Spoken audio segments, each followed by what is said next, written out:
Ainul Mardiyah, sosok bidadari yang diceritakan dalam Al-Quranul Karim.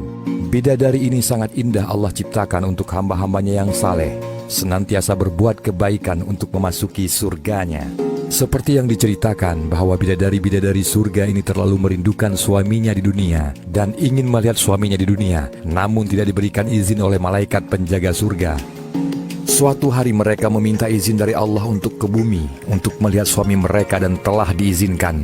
Bidadari-bidadari ini dapat mengenal siapa suami mereka, karena di dada mereka telah tertulis nama suami yang mereka rindui. Apabila melihat ke bumi, mereka terlihatlah bidadari-bidadari akan istri bagi suami mereka di dunia ini dan tidak taat serta berbuat durhaka kepada suami. Lalu bidadari surga itu berkata, "Janganlah kau menyakitinya, semoga Allah memerangimu. Sesungguhnya dia hanyalah tamu di sisimu. Sebentar lagi dia akan datang kepada kami dan meninggalkanmu." Seperti yang dijelaskan dalam Al-Quran dan hadis, banyak sekali dijelaskan ataupun digambarkan tentang sosok bidadari yang bertempat di surga dan bersedia melayani para ahli jannah. Dalam Al-Quranul Karim surat Ali Imran ayat 15 dijelaskan, "Maukah supaya aku kabarkan kepada kamu akan yang lebih baik daripada semua itu? Yaitu bagi orang-orang yang bertakwa disediakan di sisi Tuhan mereka beberapa surga yang mengalir di bawahnya sungai-sungai. Mereka kekal di dalamnya. Disediakan juga pasangan-pasangan dari mereka istri-istri yang suci bersih serta keredaan Allah Subhanahu wa Ta'ala." Dalam Al-Quranul Karim surat Adukan ayat 54 Allah menjelaskan, "Demikianlah keadaannya dan kami jadikan teman kawan mereka bidadari-bidadari yang putih melepak, lagi luas cantik matanya, dan mereka dilayani bidadari-bidadari yang cantik parasnya." Surat Al-Waqiah ayat 22. "Sesungguhnya kami telah menciptakan istri-istri mereka dengan ciptaan istimewa, serta kami jadikan mereka senantiasa darah yang tidak pernah disentuh." Al-Quranul Karim surat Al-Waqiah ayat 35 sampai dengan 36. "Dan di sisi mereka pula ada bidadari-bidadari yang pandangannya tertumpu kepada mereka semata-mata, lagi yang sebaya umurnya. Di dalam surga-surga itu terdapat bidadari-bidadari yang pandangannya tertumpu kepada mereka semata-mata, yang tidak pernah disentuh sebelum mereka oleh manusia dan jin. Maka yang mana satu di antara nikmat-nikmat Tuhan kamu yang kamu dustakan?" Bidadari-bidadari itu cantik berseri seperti permata delima dan marjan. Surat Ar-Rahman ayat 56 sampai dengan 58. "Sedangkan di sisi mereka ada pula bidadari-bidadari yang tidak menumpukan pandangannya, melainkan kepada mereka, lagi yang amat indah luas matanya." Surat As-Saffat ayat 48. Dalam kedua-dua surga itu juga terdapat bidadari-bidadari yang baik akhlaknya lagi cantik parasnya. Surat Ar-Rahman ayat 70. "Iya, itu bidadari-bidadari yang hanya tinggal tetap di tempat tinggal masing-masing. Maka yang mana satu di antara nikmat-nikmat Tuhanmu yang kamu dustakan?" Bidadari-bidadari itu tidak pernah disentuh sebelumnya oleh mereka, baik manusia maupun jin. Surat Ar-Rahman ayat 72 dan 74.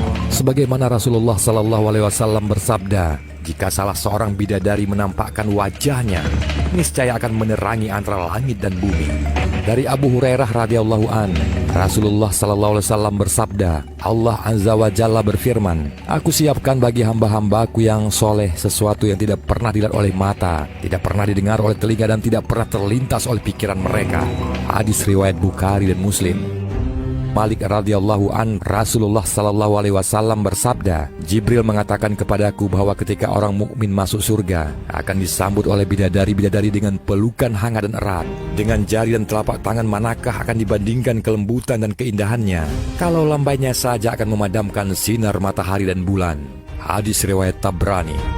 Rasulullah SAW bersabda, "Sekiranya salah seorang bidadari surga datang ke dunia, pasti ia akan menyinari langit dan bumi dan memenuhi antara langit dan bumi dengan aroma yang harum semerbak. Sungguh penutup kepala salah seorang wanita surga itu lebih baik daripada dunia dan seisinya." Hadis sahih riwayat Bukhari dan Muslim. Dari Anas bin Malik radhiyallahu an, Rasulullah SAW bersabda, "Jika sehelai saja dari rambut bidadari itu jatuh ke bumi, niscaya wanginya akan meliputi seluruh timur dan barat." Hadis riwayat At-Tabrani. Ibnul Qayyim memberikan penjelasannya mengenai hal ini. Mengenai rambut bidadari ada dua sifat kontradiktif yang membuat kecantikannya semakin nyata dan memikat. Pekatnya hitam rambut terpadu dengan putihnya wajah dan mata yang bersinar cemerlang. Sungguh kontras sekali. Namun disitulah letak kecantikannya. Rasulullah SAW bersabda, Rombongan yang pertama masuk surga adalah dengan wajah bercahaya bak rembulan di malam purnama. Rombongan berikutnya adalah dengan wajah yang bercahaya seperti bintang-bintang berkilau di langit. Masing-masing di antara mereka mempunyai 2 istri, di mana sumsum tulang betisnya kelihatan dari balik dagingnya. Di dalam surga nantinya tidak ada orang yang bujang. Hadis sahih riwayat Bukhari dan Muslim. Rasulullah Sallallahu Alaihi Wasallam bersabda, penghuni surga boleh bercermin melihat wajahnya di pipi bidadari yang mulus itu. Dari Anas bin Malik, Rasulullah Sallallahu Alaihi Wasallam bersabda, seandainya bidadari meludah pada 7 lautan, niscaya air laut itu akan tawar karena keindahan dan kemanisan mulutnya, karena bidadari itu terbuat dari za'faran. Dalam sebuah riwayat oleh Hafiz Abu Bakar Al-Ajri dari Imran bin Hasim dan Abu Hurairah, Rasulullah Sallallahu Alaihi Wasallam bersabda, mahligai-mahligai di surga itu tercipta dari lu'lu, dan pada tiap-tiap mahligai itu ada 70 kampung dari yakut, yang mereka pada tiap-tiap kampung ada 70 rumah daripada zamrud yang hijau, dan tiap-tiap rumah ada 70 tempat tidur, dan tiap-tiap tempat tidur ada 7 orang perempuan dari bidadari. Rasulullah Sallallahu Alaihi Wasallam bersabda, sungguh tutup kepala salah seorang wanita surga itu lebih baik daripada dunia dan seisinya. Dari Anas radhiyallahu an, Rasulullah Sallallahu Alaihi Wasallam bersabda, seorang mukmin di surga diberikan kekuatan untuk menjima istrinya sekian dan sekian. Sahabat bertanya, wahai Rasulullah, apakah ia begitu kuat? Baginda Sallallahu Alaihi Wasallam bersabda, ia akan diberi kekuatan 100 orang laki-laki. Hadis riwayat Tirmizi. Dari Ummu Salamah radhiyallahu an, ia berkata, saya bertanya, wahai Rasulullah, manakah yang lebih utama, wanita dunia ataukah bidadari yang bermata jeli? Kemudian Baginda Sallallahu Alaihi Wasallam menjawab, wanita-wanita dunia lebih utama daripada bidadari-bidadari yang bermata jeli. Seperti apa kelebihan yang mereka nampakkan daripada apa yang tidak nampak? Karena apa wanita dunia lebih utama daripada mereka? Kemudian Baginda Rasulullah Sallallahu Alaihi Wasallam menjawab, karena sholat mereka, puasa dan ibadah mereka kepada Allah Subhanahu wa Ta'ala. Allah meletakkan cahaya di wajah mereka. Tubuh mereka adalah kain sutra, kulitnya putih bersih, pakaiannya berwarna hijau, perhiasannya kekuning-kuningan, sanggulnya mutiara dan sisirnya terbuat dari emas. Mereka berkata lagi, kami hidup abadi dan tidak mati, kami lemah lembut dan tidak jahat sama sekali, kami selalu mendampingi dan tidak beranjak sama sekali, kami ridha dan tidak pernah bersugut-sugut sama sekali. Berbahagialah orang yang memiliki kami dan kami memilikinya. Hadis riwayat At-Tabrani. Menurut riwayat Ibnu Abbas radhiyallahu an, Rasulullah Sallallahu Alaihi Wasallam bersabda, sesungguhnya di dalam surga itu terdapat bidadari-bidadari. Dikatakan kepadanya, namanya Aina. Ia diciptakan dari 4 unsur, yaitu misik, kafur, anbar dan za'faran. Semua bidadari-bidadari itu sangat merindukan suami-suami mereka. Andai sekali saja bidadari-bidadari itu meludah di dunia, maka tawarlah lautan tersebut lantaran ludahnya. Tertulis pada tengkuknya, barang siapa yang suka akan dirinya seperti aku, maka beramal dengan ketaatan kepada Tuhannya. Menurut Ibnu Mas'ud radhiyallahu an, Rasulullah Sallallahu Alaihi Wasallam bersabda, sesungguhnya ketika Allah menciptakan surga Ad, Dia memanggil malaikat Jibril, berangkatlah engkau ke surga Ad dan lihatlah apa yang telah aku ciptakan untuk hamba-hambaku dan wali-waliku. Maka berangkatlah Jibril ke surga Ad dan mengelilingi surga tersebut. Kemudian salah seorang bidadari dari penghuni istana-istana surga yang masih perawan dan matanya bersinar-sinar memuliakannya. Lalu bidadari-bidadari itu tersenyum kepada malaikat Jibril. Maka menjadi teranglah surga Ad karena gigi-giginya. Lalu malaikat Jibril bersujud. Ia menyangka cahaya itu berasal dari nur Tuhan yang Maha Mulia. Maka bidadari itu memanggil malaikat Jibril.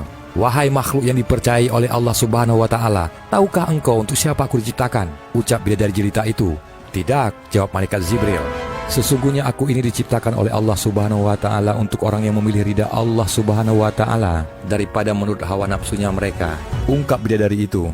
Di dalam kitab Daqaiqul Akbar fi Zikril Jannati wan Nar, karya Imam Abdirrahim bin Ahmad Al-Qadi disebutkan, Rasulullah Sallallahu Alaihi Wasallam bersabda, Allah Subhanahu Wa Taala menciptakan wajah bidadari daripada 4 warna, yaitu putih, hijau, kuning, dan merah. Allah menciptakan tubuhnya dari minyak za'faran, misik, ambar, dan kafur. Rambutnya dari sutra yang halus, mulai dari jari-jari kakinya sampai ke lututnya dari za'faran dan wewangian, dari lutut sampai payudara dari misik, dari payudara sampai lehernya dari ambar, dan dari leher sampai kepalanya terbuat dari kafur. Seandainya bidadari itu meludah sekali saja ke dunia, maka jadilah semua air di dunia ini menjadi kasturi. Di dadanya tertulis nama suaminya dan nama Allah Subhanahu wa Ta'ala. Pada setiap tangan dari kedua tangannya terdapat 10 gelang dari emas, sedangkan pada jari-jarinya terdapat 10 cincin, dan pada kedua kakinya terdapat 10 bingal atau gelang kaki dari jauhar dan permata.